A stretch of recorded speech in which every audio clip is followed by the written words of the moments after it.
Ini nanti, oke. Sip. Bisa kita mulai ya. Saya buka dulu. Bismillahirrahmanirrahim. Assalamualaikum warahmatullahi wabarakatuh. Waalaikumsalam warahmatullahi wabarakatuh. Oke, baik. Terima kasih untuk partisipasinya di pertemuan pertama ya di semester ganjil ini ya. Semester 3 ya, semester 3 di mata kuliah perancangan basis data. Ini kita melanjutkan di mata kuliah sebelumnya di sistem basis data semester 2, semester 3 ini kita masuk ke perancangan, nanti insya Allah di semester 5 baru aplikasi basis data ya. Ini saya mau share dulu. Ini sudah saya taruh di aduh, besar sekali ya, bentar dulu. Ini sudah saya share di Google Classroom, boleh kalau mau apa sih namanya download, silakan download ya. Nah ini perancangan basis data, ini untuk ini saya nanti bisa dihubungin di sini sama email ya. Ini ya, emailnya ini email lama ini nanti saya ganti. Baik, di sini kita masuk ke perancangan basis data. Ini apa aja sih yang akan kita bahas selama 1 semester? Nah, yang kemarin Bu, ini kita yang sistem basis data itu masih teori, memang lebih ke teori dulu gitu kan. Tapi kalau saya itu ada sedikit penghantar untuk mempraktekkan, biar nggak istilahnya nggak ini banget lah kita ya, pas di semester ini kita tahu lah bagaimana cara membuat sebuah database itu, sebuah database yang sederhana. Nah, pertama gitu ya, di dalam materi perancangan basis data ini sendiri yang akan kita bahas, yang akan kita pahami apa aja ya, pastinya kita harus tahu dulu penghantar perancangan basis data itu seperti apa, keuntungan dan kerugiannya gitu ya. Dan di sini dalam merancangnya itu kita menggunakan IR diagram dan normalisasi. Untuk perancangan basis data itu lebih ini ya ke IR diagram dan normalisasi. Meskipun biasanya kalau deskripsi IR diagram dan normalisasi itu dia di balik layar, tapi tetap ya kita harus bikin meskipun di balik layar itu maksudnya apa? Biasanya di makalah itu tidak ditampilkan ya di makalah skripsi kita nanti, tapi tetap kita bikin. Dan selanjutnya kita bikin struktur tabelnya. Kita bikin struktur tabelnya, nanti kita bisa implementasikan baik nanti SQL Server atau MySQL seperti itu ya. Dan bagaimana caranya membuat database dan tabel sesuai dengan SQL Server atau Oracle. Oracle ini semester ini belum ya, nanti saja pas semester 5, karena nanti pas kalau semester ini juga saya udah kenalkan Oracle, nanti pas semester 5 udah bosen Bu Oracle mulu gitu kan. Jadi karena semester 5 itu kita berbicara tentang Oracle. Nah, sekarang ini mungkin SQL Server atau MySQL nanti yang akan kita buat praktekan. Karena kan temen yang kelas B kan belum tuh ya katanya di sistem basis data gitu kan. Nanti insya Allah kita praktekkan. Bagaimana cara membuat diagram atau membuat database atau membuat tabel. Seperti itu. Bagaimana caranya juga kita memanipulasi data pada database itu tersebut. Seperti itu ya. Dan setelah itu kita di mata kuliah yang dirancang ini, nah di sini kita bisa untuk ininya ya, pastinya akan memberikan pengetahuan gitu kepada kita secara teori tentang konsep seperti apa sih basis data itu sendiri, pemodelannya, normalisasinya, relationship-nya gitu, dan analisis data atau analisis desain database itu nanti akan dilengkapin ya beberapa contoh. Nah, nanti biasanya di perancangan basis data ini saya mintanya itu bagaimana cara merancang sebuah database yang baik. Itu biasanya ada kasusnya, contohnya seperti apa. Biasanya itu tugas akhir gitu kan, kalian bikin itu biasa bisa berkelompok ya gitu kan. Kalian sudah menyiapkan nanti contohnya seperti apa kasus. Kalau contoh seperti ini sistem informasi akademik, sistem informasi penjualan dan lain sebagainya. Banyak sebenarnya ya. Nah, selanjutnya di mata kuliah ini gitu kan, ini dapat dikatakan bagian dari pembelajaran bahasa pemrograman. Kenapa? Jadi setiap program aplikasi atau sistem informasi yang didesain itu kita menggunakan database.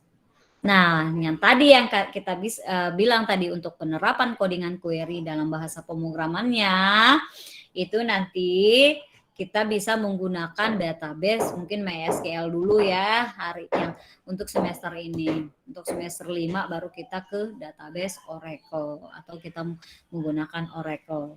Seperti itu ya. Nah, sebelum kita mulai nih, kita masuk ke perkuliahan nih gitu kan. Kira-kira ada yang mau bertanya nggak sih tentang database, perancangan database itu gitu kan. Itu kan kita tadi sudah bahas ya untuk apa aja yang nanti akan kita bahas selama 1 semester. Ada yang mau bertanya nggak kira-kira? Ada? Atau lanjut? Serius semua nih kayaknya. Lanjut dulu Bu, lanjut. Oke, sip, kita lanjut. Nah, sebelum kita memasukin perancangan, kita harus tahu dulu data itu seperti apa sih? Informasi itu seperti apa? Nah, informasi itu dia terdapat 2 konteks ya, satu konteks umum dan konteks sistem.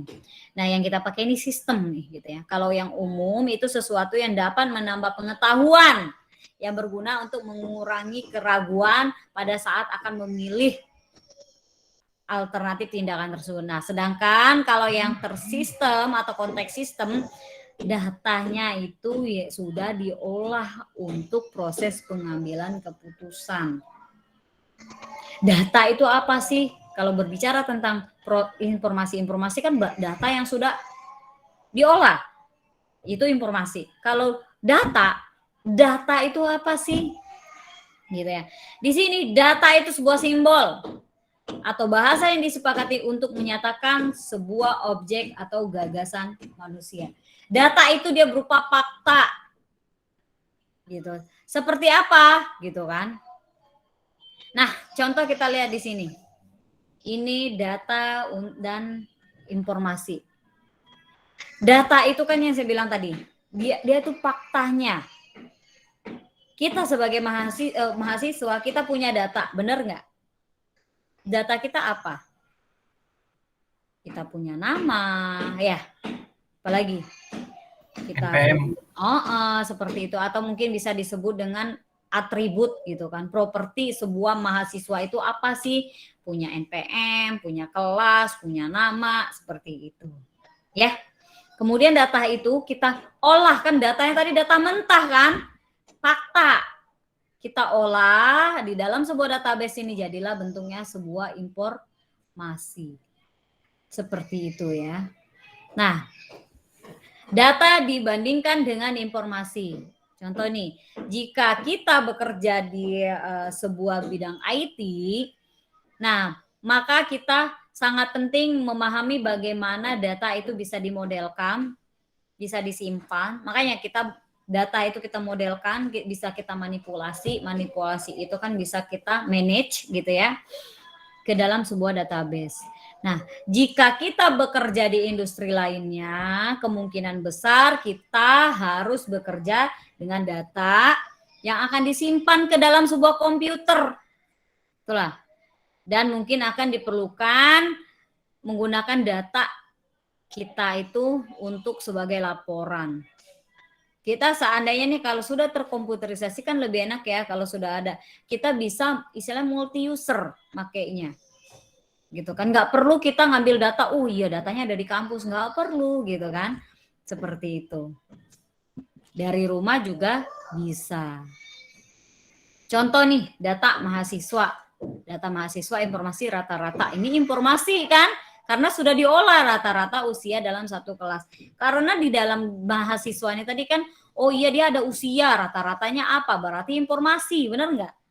Seperti itu ya. Atau harga komputer nih tadi, ada soalnya harga komputer Acer 5 juta ini. Nah, total penjualannya itu kan sebuah informasi. Seperti itu ya. Nah, Itu kita berbicara tentang data, dan mungkin yang apa itu data, informasi kemarin tuh sempet ya di sistem basis data sudah kita jabarkan ya. Nah, sekarang kita berbicara tentang perancangan basis data itu sendiri. Apa sih yang maksud dengan perancangan? Merancang. Oh, berarti kita menggambarkan gitu ya. Proses untuk menentukan isi dan pengaturan data yang dibutuhkan untuk mendukung berbagai rancangan sistem. Tujuannya buat apa? Pastinya untuk memenuhi informasi berdasarkan kebutuhan user secara khusus dan aplikasinya. Atau dia biasanya mendukung kebutuhan pemrosesan gitu kan, dari processing time-nya, respon time-nya, atau space-nya dan lain sebagainya. Seperti itu kan. Dan pastinya kita memudahkan untuk struktur informasinya. Alasannya apa sih? Alasan dari sebuah perancangan basis data itu sendiri. Nah, pertama kan kita kemarin belajar di mata kuliah sistem basis data. Nah, perancangan ini sendiri merupakan bagian dari sistem basis data atau dalam sistem informasi dalam suatu organisasi.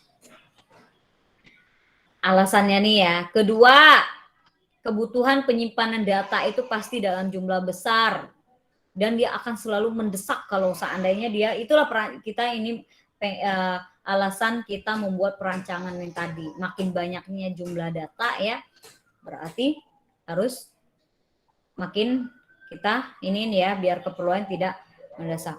Dan fungsi-fungsi dari organisasi itu semakin dikomputerisasikan lah. Iya, kalau masih semuanya masih bersifat manual atau mungkin masih tertulis gitu kan, mungkin ya akan kesulitan ya usernya nanti.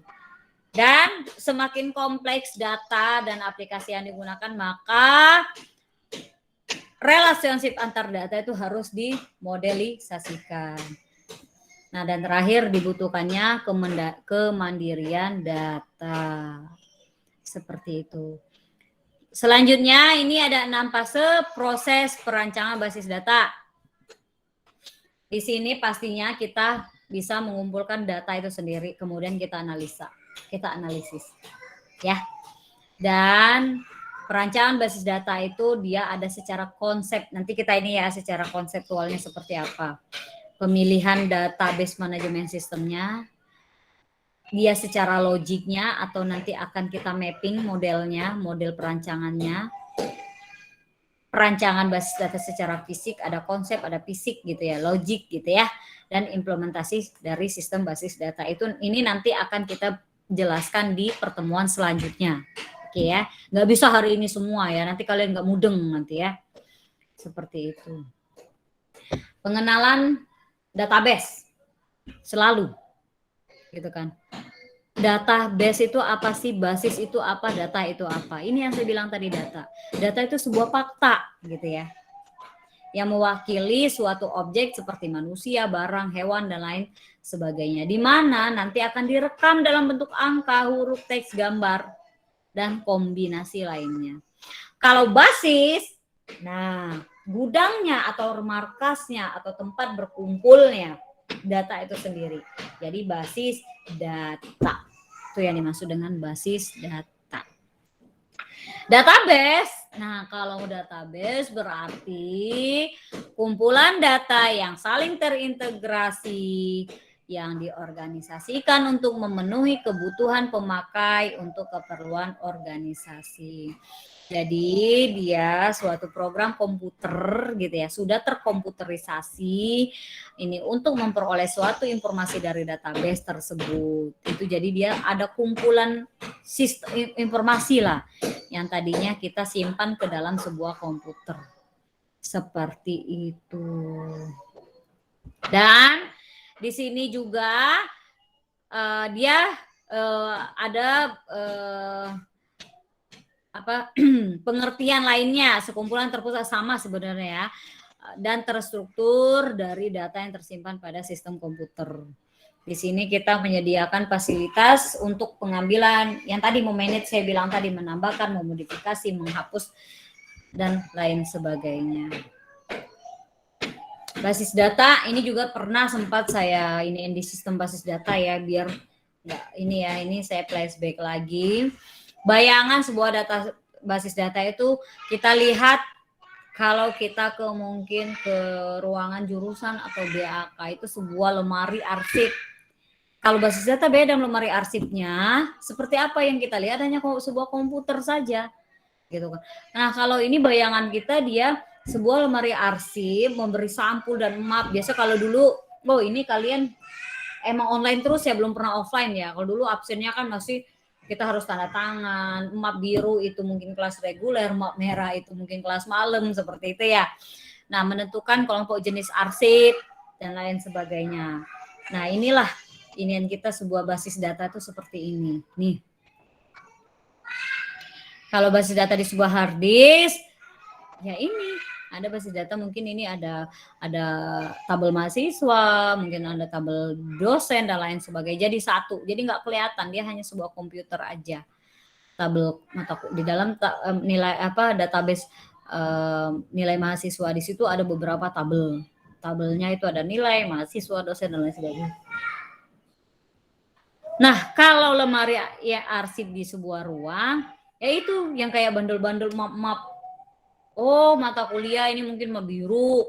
Oh, ini untuk dosen ini, seperti itu di sebuah ruang ya. Seperti itu ya.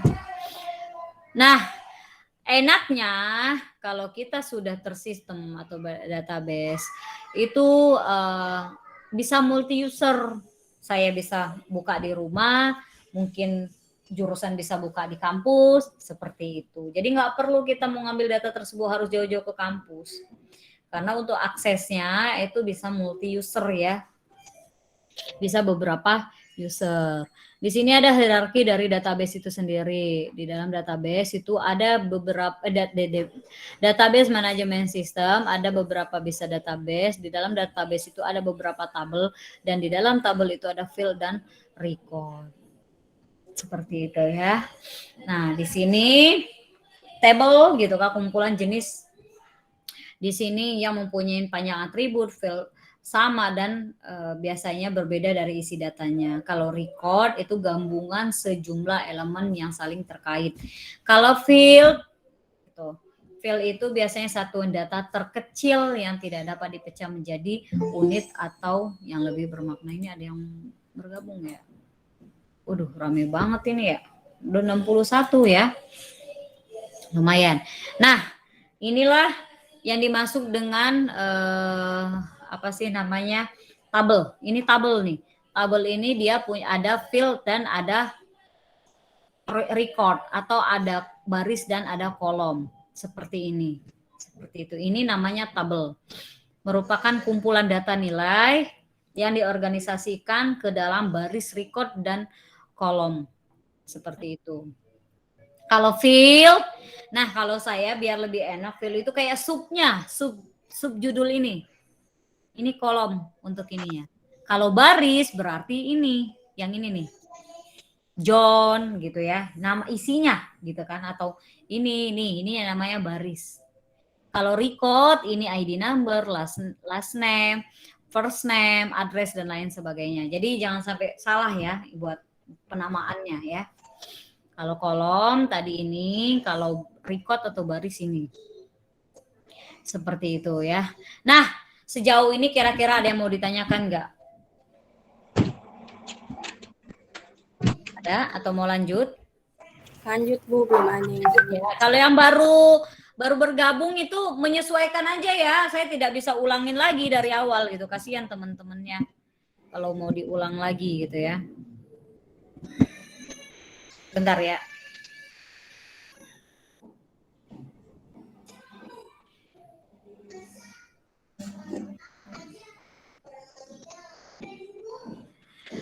Nah, kalau ini kita lanjut. Di sini ada istilah dari database. Mungkin kalian sering dengar atau mungkin di semester sebelumnya udah pernah berbicara apa sih maksud dengan key. gitu ya. Key itu merupakan field atau biasanya kunci pada operasi tabel. Nah, contoh di dalam tabel mahasiswa pasti punya key. Key-nya apa? Primary key, unique. Itu primary key-nya apa? NPM kalau mahasiswa. Dia bisa punya kunci tamu nggak nanti? Bisa ada kunci tamu itu kalau seandainya mahasiswa, tabel mahasiswa itu NPM, dia bertamu mungkin ke nilai, tabel nilai. Seperti itu. Nah, ini primary key, progen, dan composite key. Nanti akan kita jabarin lagi ya. Selanjutnya SQL. SQL itu kepanjangan dari Structure Query Language, atau suatu bahasa yang digunakan untuk mengakses database. Biasanya sering disebut dengan query. SQL itu biasa disebut dengan query. Seperti itu. Tujuan. Lah, udah kelihatan ya, pasti speed. Tujuan untuk basis data itu kemudahan atau kecepatan pengambilan data. Yang saya bilang tadi bisa multi user, kita bisa ngambil di rumah gitu ya. Space. Dengan database dia di sini untuk penggunaan ruang itu dapat istilahnya kita bisa optimalisasikan atau bisa diefisiensi.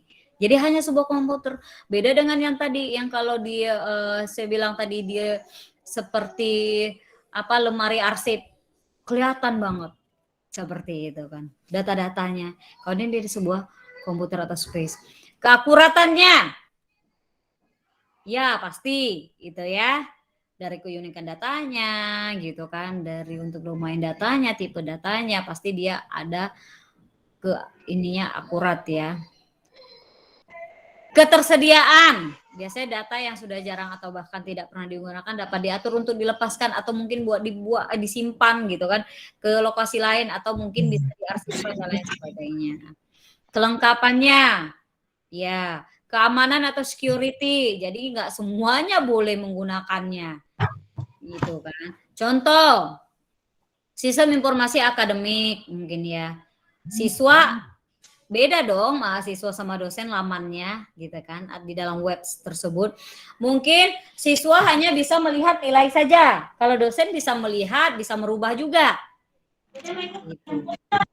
Nah, ini shareability, kebersamaan, multi user tadi ya, bisa dipakai untuk banyak pemakai. Nah, itu tujuan untuk ini ya. Kalau keuntungannya tidak ada terjadinya kerangka pasti karena dia nggak ada redundansi data. Data lebih konsisten. Bisa multi user, data bisa distandarisasikan. Keamanannya oke lah, terjamin gitu kan. Di integritas datanya terpelihara, bisa menyeimbangkan kebutuhan data. Nah, Bu, dari tadi udah ada tujuannya, keuntungan, ada nggak sih kelemahannya? Pasti ada, tapi mungkin lebih ke fisik kelemahannya. Karena apa? Pastinya dibutuhkan hardware tambahan, CPU-nya yang lebih kuat gitu kan. Terminalnya lebih banyak atau alat komunikasi lainnya. Kalau seandainya kalau kita masih pakai zaman dulu, komputer zaman dulu, masih ingat kan Pentium 1, 2, 3, 4, mungkin kalian belum lahir kali ya. Seperti itu. Wah, nggak kuat mungkin ya gitu kan. Kalau masih menggunakan Pentium gitu kan. Nah, biayanya juga pasti lebih besar. Pertama, listrik kan harus on gitu ya. Nah, rawannya keberhasilan operasi, biasanya gangguan listrik. Kalau udah padam listrik, udah kita nggak bisa ngapa-ngapain. Bener nggak? Udah tek gitu kan.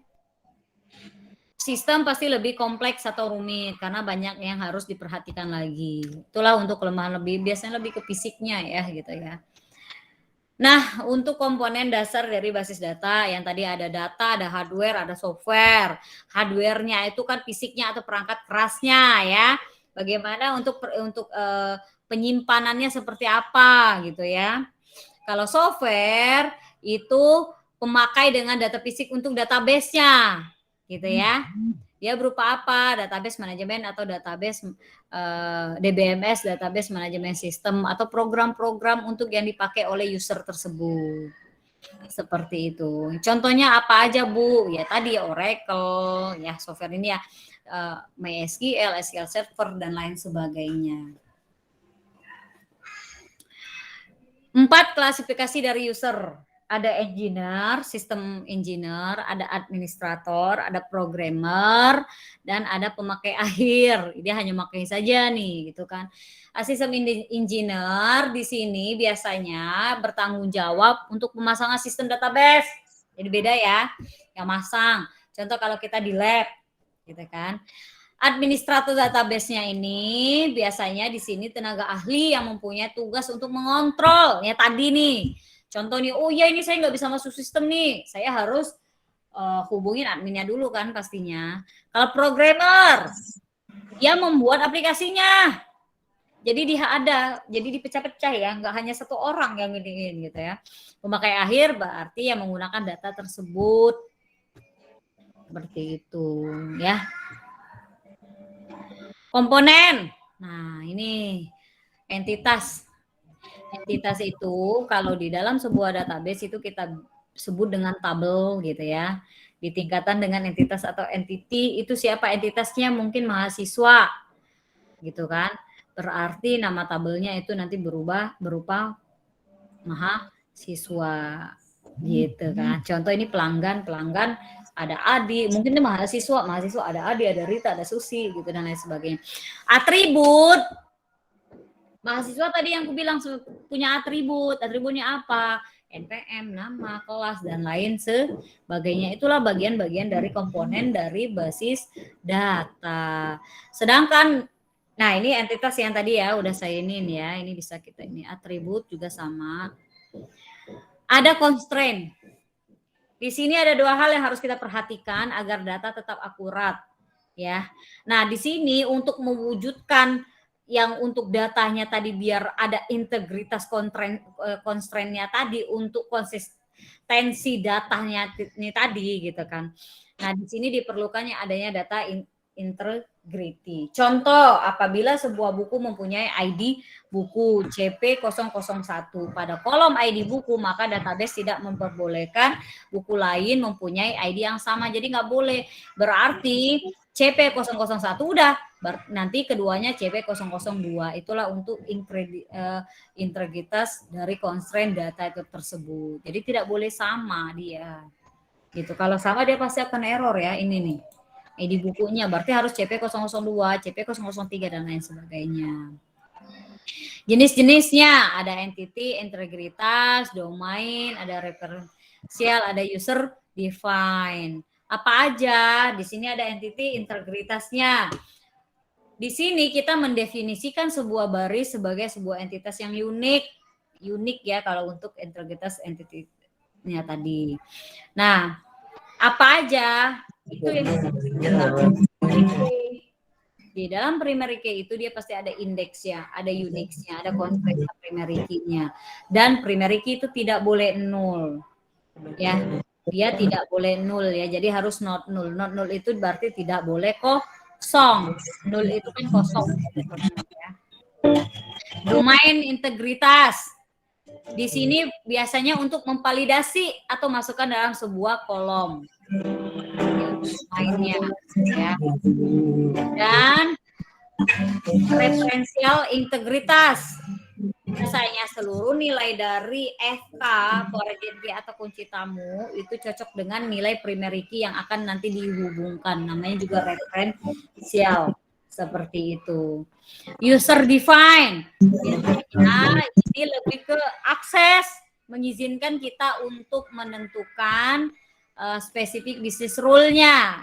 Tidak sama dengan kategori dengan integritas yang lainnya. Oke ya, kita lanjut lagi di tipe file. File itu ada namanya master file. Ada referential master file, ada dynamic master file. Ada untuk transaksi, laporan, dan lain sebagainya. Gitu ya. Pada penerapannya juga biasanya kita terapkan nih banyak nih, makanya nanti kalau kita implementasikan kalian harus tahu mau ngambilnya di mana atau mungkin bentuknya di sekolah-sekolah juga boleh, rumah sakit oke, perbankan juga oke, produsen barang dan lain sebagainya. Contoh untuk penerapan dari basis data. Inventory tapi lo banyak ya biasanya inventory ini ya. Contoh dari implementasi seperti ini. Di sini kita bikin penjadwalan mengajar dosen. Ya, ada berapa tabel kira-kira di sini? Ada yang tahu? Berapa tabel? 4. Ada 4. Oke, ada 4, yaitu ada mata kuliah, jurusan, dosen, dan mata kuliah. Bentar dulu ya.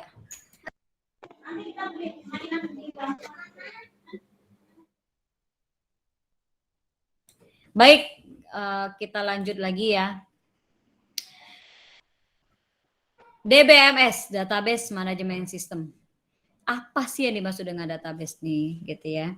Di sini sebuah sistem atau perangkat lunak atau software yang saya jelasin tadi. Gunanya buat apa? Untuk membuat, memelihara, mengontrol, dan mengakses database secara praktis dan efisien. Seperti itu ya.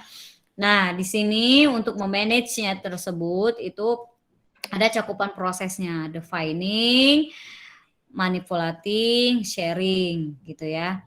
Jadi yang tadi yang nggak jauh beda ya dengan yang saya bahas tadi ya. Cakupan, kalau defining itu mendefinisikan tipe datanya, strukturnya.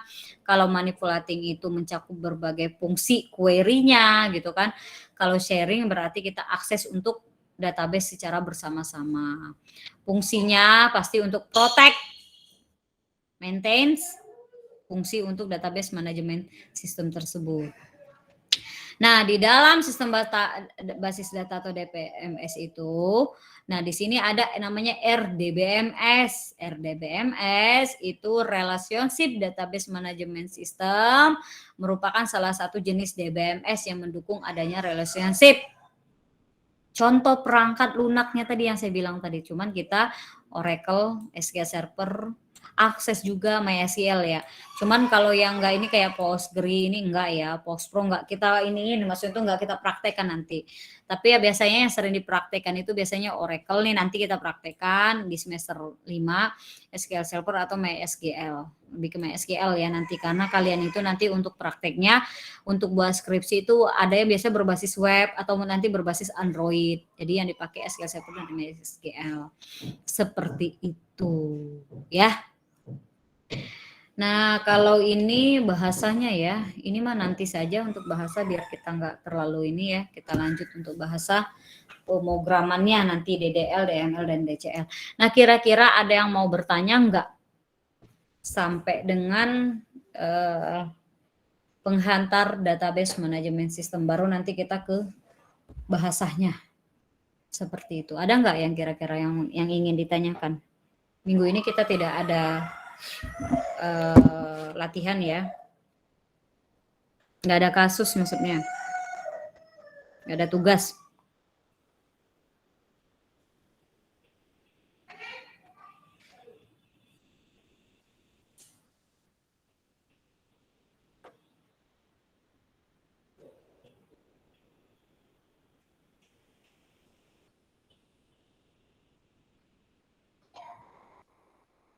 Ada yang mau bertanya kira-kira? Ada? Alhamdulillah ya, rame banget 62. Ada? Bu, mau nanya, Bu. Boleh, silakan. Berarti software-nya masih pakai yang kemarin ya, SAMPP? Iya, kalau MySQL menggunakan SAMPP ya. Nah, bagi yang belum, mohon nanti bisa bertanya ke temennya. Maksudnya kalau Bu ini saya nggak bisa install, mungkin minta bantuan teman yang kelas A ya, yang B ya. Nanti untuk ininya kita menggunakan mungkin MySQL, kita install dulu SAMPP, itu harus ada loh kalau untuk TI ya. Untuk TI itu harus ada. Biar karena nanti untuk kedepannya akan kepake terus. Kan banyak nanti pemrograman lainnya gitu kan. Itu kan berguna.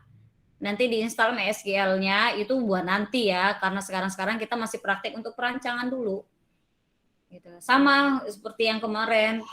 Cuman hari yang sekarang ini lebih benar-benar kita detailkan lagi bagaimana sih cara pembuatan IR diagram itu, merancang IR diagram yang baik dan benar gitu kan.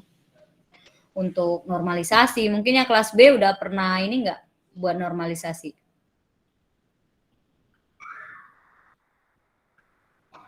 Belum ya? Oke, ada lagi yang mau bertanya sebelum kita tutup?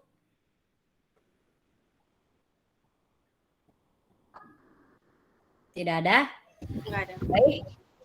Oke. Zikna mau nanya, Aulia? Enggak ada, Bu. Oh, tidak ada. Oke.